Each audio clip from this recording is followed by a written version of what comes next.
Colaborarea celor doi coloși japonezi, Toyota și Subaru, avea să dea naștere mașinii din imagine. Aceasta se numește simplu Toyota 86, dar de asemenea o găsești și sub denumirea de Subaru BRZ. În Europa a mai avut de asemenea și abrevierea GT. Mașina a fost fabricată între 2012 și 2021, când a încetat să mai fie asamblată. Totuși, modelul nu avea să dispară, fiind înlocuit de o nouă generație, dar îndrăznesc să spun că aceasta nu a mai avut frumusețea primeia. Mașina a fost un automobil de sport cu o caroserie fastback, coupe cu două uși. Automobilul avea un concept clasic de construcție, având motorul în față și tracțiune pe puntea posterioară. Practic, mașina era inspirată de o serie mai veche de Toyota Corolla, ce avea denumirea internă AE86. De aici și numele mai noului model.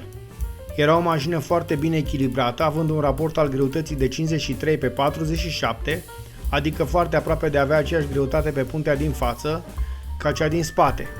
Acest lucru, alături de un centru al greutății foarte coborât, avea să-i confere un comportament la drum desăvârșit.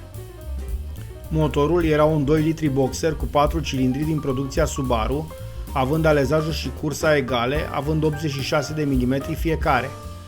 Acest motor avea un raport de compresie foarte ridicat, 12,5 pe 1, și era alimentat în mod aspirat cu o injecție directă de benzină. Astfel, acesta putea genera 204 cai putere la o turație ce atingea 7400 rotații pe minut. Chiar și cuplul maxim al acestui motor, ce avea valoarea de 205 Nm, se obținea la 6600 rotații pe minut, adică foarte sus în turație. Practic, motorul avea de departe caracteristica unuia desenat pentru curse, fiind conceput să livreze la turații ridicate. Este de la sine înțeles că un astfel de motor era gândit cu 4 supape pentru fiecare cilindru și desenat în formula DOHC, cu 2 arbori cu came plasați sus în chiulasă. Sus este însă un fel de a spune, căci motorul era plat, iar arborii erau practic 4 și nu 2, deoarece erau 2 bancuri cu câte 2 cilindri pe fiecare parte de motor. Așadar, ultra complex. De altfel, mereu japonezii au știut să construiască motoare de turație ridicată când venea vorba de mașinile lor aspirate. Oarecum viziunea lor este într-o oarecare măsură similară lui Ferrari, doar că aceștia nu au aplicat aceeași fracționare a cilindriei pe care italienii o foloseau. Mașina utiliza cutii de viteze Aisin-Warner cu 6 rapoarte, fie manuale pentru cei cărora le place să mestece în mămăligă, fie automate pentru cei pretențioși. Oricum, rapoartele erau suficient de multe cât să poți ține ușor motorul în plaja sa optimă de funcționare și să ai niște performanțe ridicate.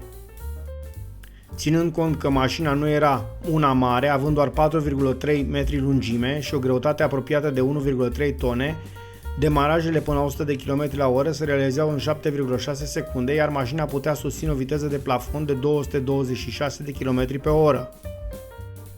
Aceste valori aveau să ducă în nenumărate cazuri mașina în zona de motorsport, aceasta făcându-și un nume în seriile Super GT și chiar în Formula Drift. Deși avea o atitudine foarte sportivă, mașina nu era totuși și foarte setoasă. Consumul se situa între 10,4 litri în regim urban și putea obține chiar un consum de 6,4 litri în mediul extraurban. Pentru acest motiv, un rezervor de 50 de litri îi era perfect suficient. Suspensia era simplă și eficientă, având un sistem independent MacPherson pentru față și dublu braț pentru spate. Frânarea era realizată ca pentru o mașină sportivă, cu discuri ventilate și era asistată, bineînțeles, de un sistem tip ABS. Însă nu numai tehnic excela, ci și la capitolul design, unde japonezii au știut să deseneze o mașină cu o imagine sportivă simplă și cursivă, desenată în 2 volume și cu o capotă plonjată și agresivă în unicul stil japonez. La această agresivitate plăcută, o contribuție importantă o aduceau și farurile ascuțite și cu un aspect încruntat și priza de aer largă și joasă a radiatorului.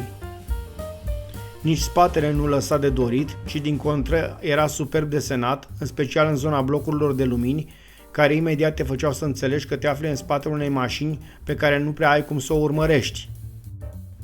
Astfel, modelul a ajuns acum un automobil ce e bine să fie căutat și colecționat, având o mare valoare tehnică și sigur în următorii ani va ajunge să coste cu mult mai mult de 17.000 de euro, preț cu care o poți găsi în prezent.